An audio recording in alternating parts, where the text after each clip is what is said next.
Bismillahirrahmanirrahim. Assalamualaikum warahmatullahi wabarakatuh.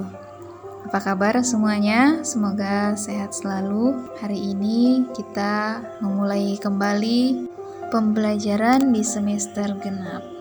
Nah, untuk bab pertama Quran hadis, yaitu tentang Quran surah Al-Kafirun dan Al-Bayyinah, dan hadis tentang toleransi. Nah, pada pertemuan kali ini kita hanya akan membahas tentang Quran surah Al-Kafirun, yang artinya orang-orang kafir.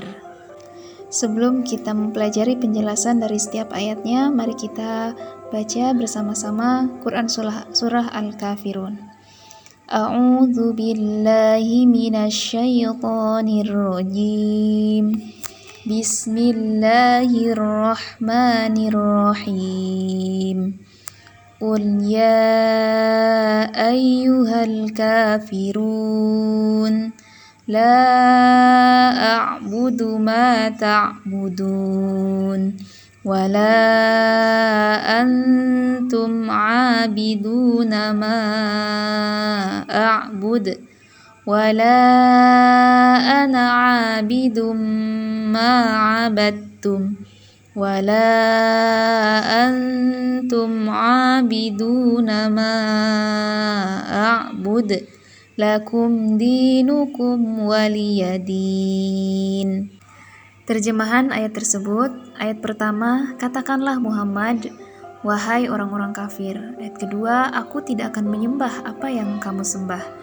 Ayat ketiga, dan kamu bukan penyembah apa yang aku sembah. Yang keempat, dan aku tidak pernah menjadi penyembah apa yang kamu sembah.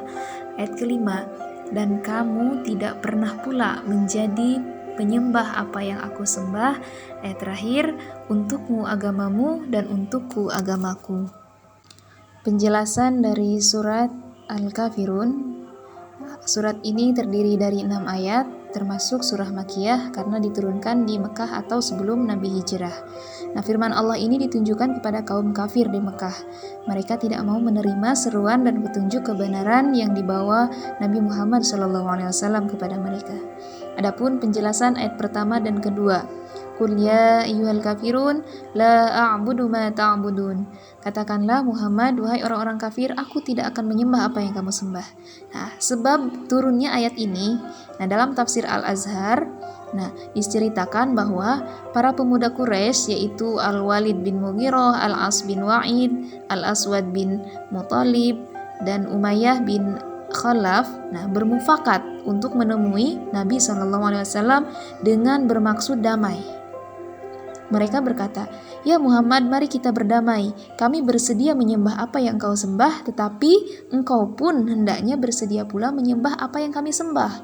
Dan di dalam segala urusan di negeri kita ini, engkau turut serta bersama kami. Kalau seruan yang engkau bawa ini memang ada baiknya daripada apa yang ada pada kami, supaya turutlah kami merasakannya dengan engkau. Dan jika pegangan kami ini yang lebih benar daripada apa yang kau serukan itu, maka engkau telah bersama merasakan dengan kami, sama mengambil bagian padanya. Penjelasan ayat ketiga, wala antum abiduna ma a'bud, dan kamu bukan penyembah apa yang aku sembah. Artinya, persembahan kita ini sekali-kali tidak dapat diperdamaikan atau digabungkan, karena yang aku sembah hanya Allah, dan kalian menyembah kepada benda, yaitu kayu atau batu yang kamu buat sendiri.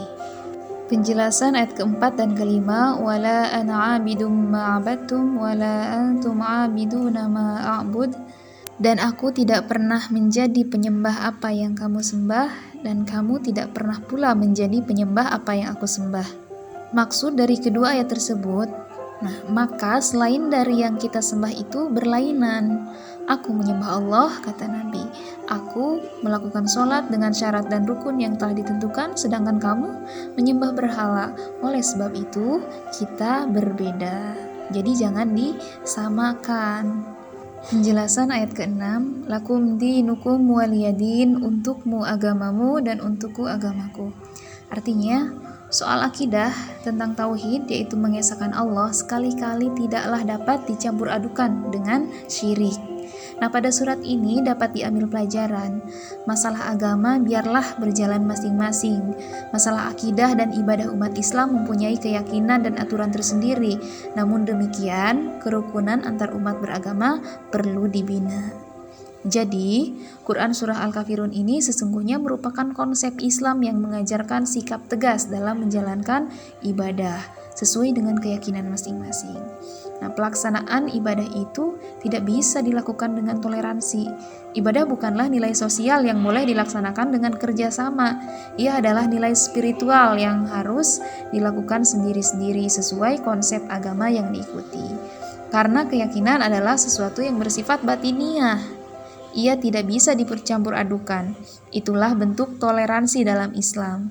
Dengan demikian, kehidupan umat beragama dalam fenomena kehidupan dapat dibangun sesuai dengan ketentuan masing-masing. Jadi, setelah mengetahui ini, jangan sampai ketika kalian mempunyai teman yang beda keyakinan, kemudian bilang, misalkan, gak apa-apa, ayo kita kan udah lama berteman, gak apa-apa kita cobain agama kita, misalkan itu kata yang beda keyakinan.